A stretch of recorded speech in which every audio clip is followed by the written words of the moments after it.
sensibiliser et de créer des conditions pour permettre à nos producteurs de mieux présenter leurs produits. C'est pour cela que nous avons parlé des problèmes de fraude, des codes barres, parce que c'est des instruments qui peuvent leur permettre de commercer sur le plan international. Donc, des rendez-vous, nous avons pris des rendez-vous pour essayer de voir comment on peut faire pour les accompagner dans ce sens.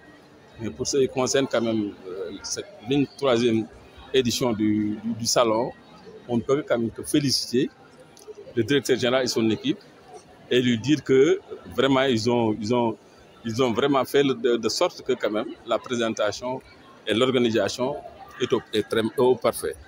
Donc nous, en tant qu'institution consulaire, on les accompagne, on a l'habitude de le faire, mais on va continuer de le faire, mais aussi voir dans le cadre des problèmes déjà listés, comment on peut faire pour aller ensemble, essayer de trouver des solutions aux problèmes des producteurs.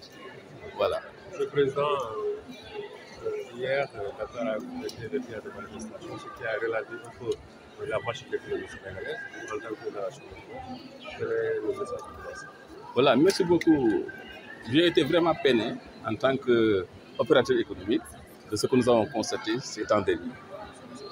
Nous avons vraiment souffert et qu'il est temps quand même de parler avec tout le monde. Des initiatives sont en train d'être prises au niveau du patronat pour voir les deux côtés, du pouvoir comme de l'opposition. Parce que vous savez, le Sénégal, depuis notre indépendance, les gens parlent toujours de notre stabilité. C'est pour cela que ce qui s'est passé ces temps derniers ne milite pas à ça. Donc, je lance un appel à tout le monde, surtout les jeunes. On peut les comprendre en tant que chef de cabinet. Mais vraiment, le fait de sortir de la sorte peut ternir quand même l'image de marque de notre pays. Encore une fois, je demande au nom du patronat sénégalais, les deux partis, surtout l'opposition comme le pouvoir, de nous entendre et de créer des conditions de dialogue.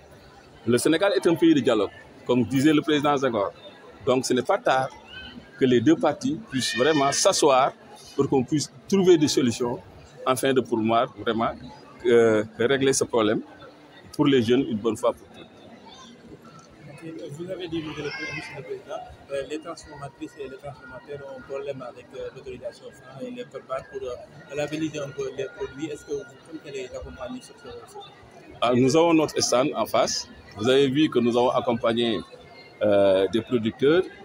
Nous les avons formés. Nous aussi, on les accompagne pour avoir ces produits. Nous avons aussi une convention avec le ministère du Commerce pour régler ces genres de problèmes. En tout cas, l'appel que je lance aux producteurs, c'est quand même de nous approcher, d'approcher les chambres de commerce, afin de régler cette équation. Parce que si on ne le règle pas, on ne peut pas commercer sur le plan international.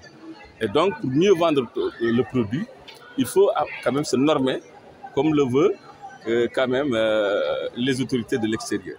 Donc, eux, si le produit n'est pas bien labellisé, vous aurez des problèmes pour le commercialiser. C'est là que les chambres de commerce organisent, on forme, on sensibilise.